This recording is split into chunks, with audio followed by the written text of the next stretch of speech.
Hi everyone, how are you doing today? My name is Kehinde Fawumi.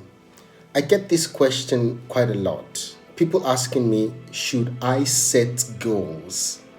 And if I should set goals, how certain am I that I'm going to achieve those goals? And if there is a certain level of uncertainty around the possibility of me achieving my goals, then does it make sense to set goals? Interesting question, and I just want to share a couple of thoughts around this.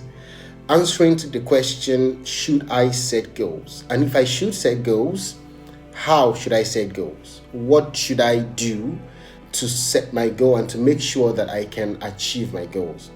I'd like to start with a story that I heard from Tracy. In the America's Cup of 1983, which is a sailing competition, which the New York Yacht Club had defended for 132 years, something dramatic happened. Of course, everyone was expecting the New York Yacht Club to win as always. But something different happened because the Australian team were way better prepared. It was said that the coach had the goal of winning that cup. And what he did was that 3 years prior to the competition, he made a video of his team winning the New York Yacht Club and played it back to his team every single day, about twice or 3 times a day.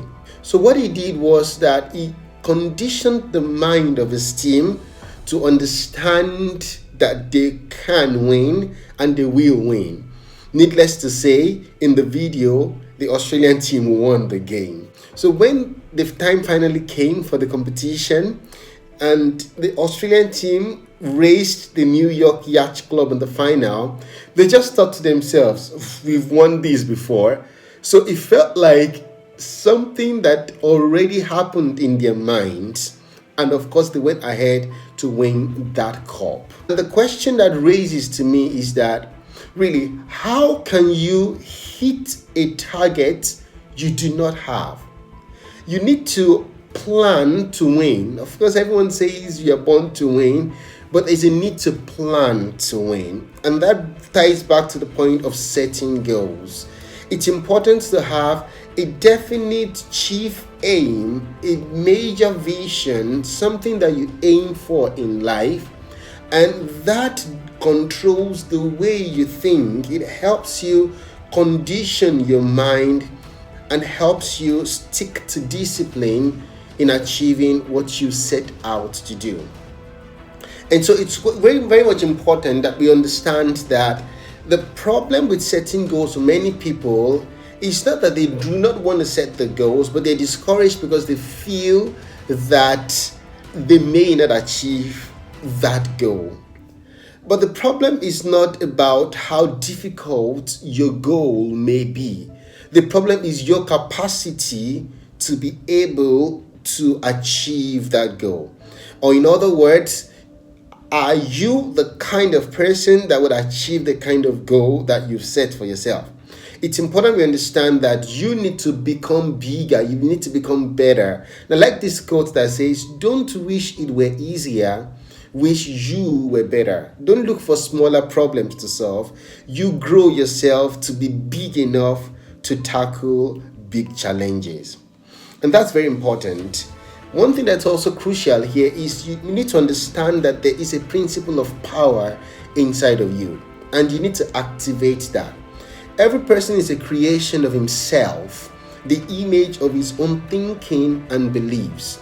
I like that quote, and it's a scriptural verse that says, as a man thinks in his heart, so is he. That means that whatever you think in your mind can control who you become. Whatever is impressed inside your heart will go ahead to be expressed in your physical realm, which means that whatever is impressed in your heart will go ahead to be expressed in your surroundings, in your physical realities. So it's crucial to have a major aim in life, a big goal, something that you aim for, something that you dream of. Just to be clear here, you see, that goal may change from time to time. I can almost assure you that it will change because your passion, your likes and dislikes, it varies based on how developed you have become. The things that you wished for in the past are no longer the things that you still wish for now. So in any case, it will change. But at every point in time, you should have a clear goal, something that sparks energy in you, something that motivates you, and that is crucial. All right, so we must also understand that you have the power to change, to become whatever you wish yourself to be. So if you want to become a better person, you absolutely can. Don't shrink yourself to small problems. Rather, challenge yourself to be bigger, to be able to solve bigger problems. And by the way, greatness is about solving really crucial and important problems. I also want to say that in activating the principle of power inside of you, you must understand that you can do it. There's nothing that was ever in any man that is not in you. There is nothing that is so noble that you are not worthy of. You can become whatever you want to become. You can be whoever you want to be. You have it in you to be able to change. You have it in you to be able to expand, to grow to whatever extent you want to be. But don't ever think you're not enough, because you have to believe in yourself to be able to grow and get better. So be content with where you are, but desire more and go for more. You see, the major obstacles to success always lie in the mind of the individual. Also, you must understand that failure is not an event, it's a process. You do not fail in an exam on the day you wrote the exam, and you do not succeed in an exam on the day you write that exam. All the effort you put into the preparation for that exam adds up to your success or failure thereby. So failure is not just something that happens at the instant, it's an accumulation of all the neglect that had happened prior to that event. So this is my crucial point. Have a major goal, something that inspires you, something that wakes you up in the morning, something that drives you. There should be that thing. Call it a definite chief aim, call it your vision, call it your dream, whatever name you give to it, something should drive you. And once you do that, the next point is to be clear about when you want to achieve that. It's not enough to just say that I want to be a billionaire, which means that I want to earn 1 billion US dollars or whatever currency have you. It's more important to be able to put a date to it. So for example, I want to be a billionaire by 2030 or by 2025, whatever it is. Have a clear set date or have some more clarity around what you set to yourself. And now work it back. This is called reverse planning. If, for example, you desire to be a billionaire by the year 2030, you can work it down to say that by 2028, you should have $500 million. And by 2022, you should have $100 million, for example. And by the end of 2020, you should at least have $50 million. That helps you spring to action because it brings that futuristic plan or goal to the present, and it helps you harness whatever you have, your network, your skills, and what have you, in taking action in the present to achieving that goal. The major point here is you need to get yourself to a point where you can do something every day towards achieving your goals. And that is crucial. And this is why that's important. You want to be able to do what you need to do as quickly as possible so that you can do what you want to do for as long as possible. I say that again. Do what you need to do as quickly as possible and in this case, daily, so that you can do what you want to do for as long as possible. Right, I would just give a couple of tips for setting your goals. What I do, for example, is I have a definite chief aim, and then I break that down to a long-term set of goals, medium-term set of goals, and short-term set of goals. From my short-term set of goals, I have also daily tasks, and everything connects up. If, for example, my medium-term goal is to have $1 million in 2 years, my short-term goal would be in 6 months, I want to have $500,000, for example. So in setting any of these goals, these are some tips that you can use.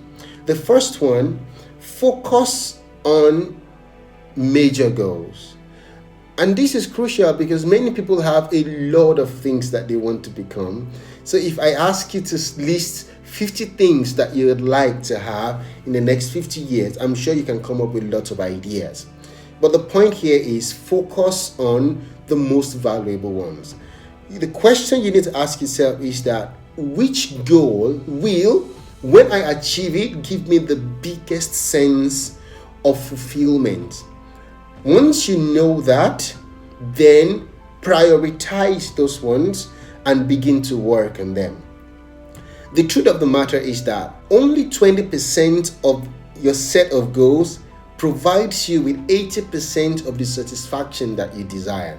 Which means that if you can solve those ones, you can focus on those ones, you will achieve way more things. Okay, when you set those goals, write in the present tense. Instead of saying that I will earn so amount every year, you should rather say I earn those amounts per year. You can more easily procrastinate on that goal when you talk in the futuristic tense. So rather you should talk in the present tense. The second thing is write in the positive tense. Instead of saying I will quit smoking, you should rather say I am a non-smoker, which means that you are defining what you want to be. So instead of talking in the negative, talk in the positive. And this is a crucial point also in the way we communicate in our lives about anything. Talk in the positive, not in the negative. Also think in the positive, not in the negative. Focus on solutions, not on problems.